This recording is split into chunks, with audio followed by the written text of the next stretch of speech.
Γεια σας και καλώς ήλθατε στο euronews. Η ενταξιακή προοπτική όλων των υποψηφίων κρατών των Δυτικών Βαλκανίων εξαρτάται από τις μεταρρυθμίσεις που υλοποιούν και από τον πλήρη σεβασμό του διεθνούς δικαίου, του κράτους δικαίου και του ευρωπαϊκού κεκτημένου. Το γεωπολιτικό παράθυρο που έχει ανοίξει η εισβολή της Ρωσίας στην Ουκρανία πρέπει να αξιοποιηθεί, υποστηρίζουν αυτές οι χώρες, καθώς και αρκετά κράτη-μέλη. Για την έναρξη των ενταξιακών διαπραγματεύσεων της Βοσνίας Ερζεγοβίνης, συζητούμε με τον Τζόσιπ Μπρκιτς, υφυπουργό Εξωτερικών της χώρας. The European Commission last week recommended that Bosnia and Herzegovina start accession talks, with Commission President Ursula von der Leyen saying the country has made impressive steps. For some analysts, however, the step was a surprise since the country's recent EU enlargement report called for more progress. Is your country ready for accession talks? Thank you very much for having me. Yes, Bosnia and Herzegovina is ready for the accession talks, especially having in mind that for close to 21 years, Bosnia and Herzegovina has the European perspective. I will remind you that was during the Greek presidency from Thessaloniki Summit 2003, and we believe that 21 years after this promise, it's time to open negotiations for the membership, which we know that it's only a beginning of a hard job in front of the institutions of Bosnia and Herzegovina, and it's not in the most favorable time for the European Union when we speak about the enlargement. But there is no other future for Bosnia and Herzegovina than the membership to the EU. In which areas are you focusing your reforms right now, and what about the Commission's recommendations of October 2022? Are you moving forward?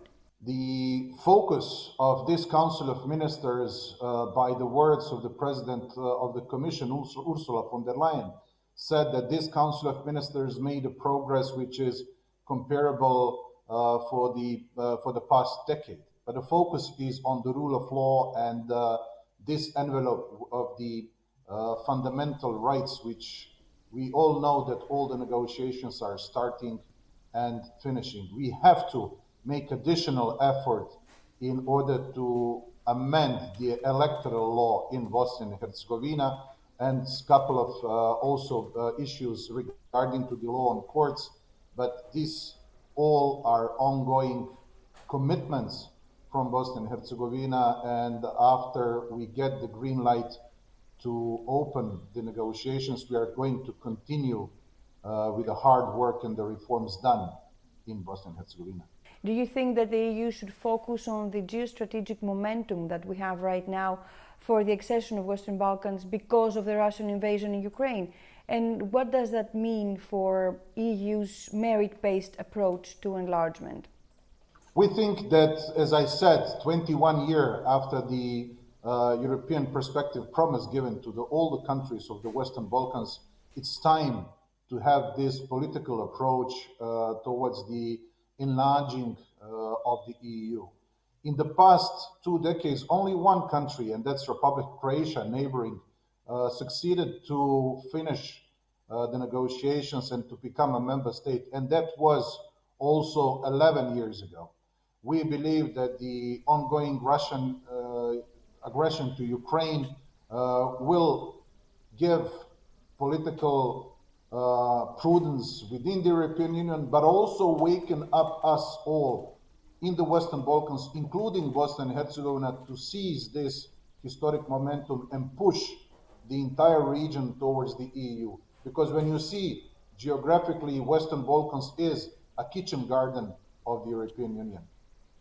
Why do you think it's urgent for the countries of the Western Balkans to enter the European Union? We have to push towards the EU and more deeply in root the values of the EU within the region, because third countries, regions, or ideologies are trying to take the space which is opened by, not having concrete enlargement steps of the EU. Plus, as I said, geographically, we are the Europe, and all the people living in Bosnia and Herzegovina, regardless of whatever background they are all European people. Our place is within the EU. As you know, there are doubts by some member states for Bosnia's amount of progress, we could say. How do you feel about that? We believe that we have to push harder on the reforms that needs to be taken within the Bosnia and Herzegovina, but also at the same time to work with the capitals of the EU member states, to remind them and to assure them and help them to keep up with this 2003 Thessaloniki promise about the European perspective of Bosnia and Herzegovina and the entire region. There are countries who are more in favor of the enlargement. There are others who want to have the internal absorption capacity of the EU better shaped before entering the new members. Regardless of what it is, the enlargement process and the internal capacity building for the new EU member states can go in parallel. So we believe that based on the merits of what we have done, Bosnia and Herzegovina will open and then hopefully in a very normal time framework close the negotiations for the membership, and then that we can take our seat at the EU table. Is there enough consensus inside your country for the reforms that are required for the accession in both entities? European path of Bosnia and Herzegovina is a common goal of the position, opposition, all three constituent people in Bosnia and Herzegovina, Bosniaks, Serbs, Croats, and of course two entities, Federation and Republika Srpska.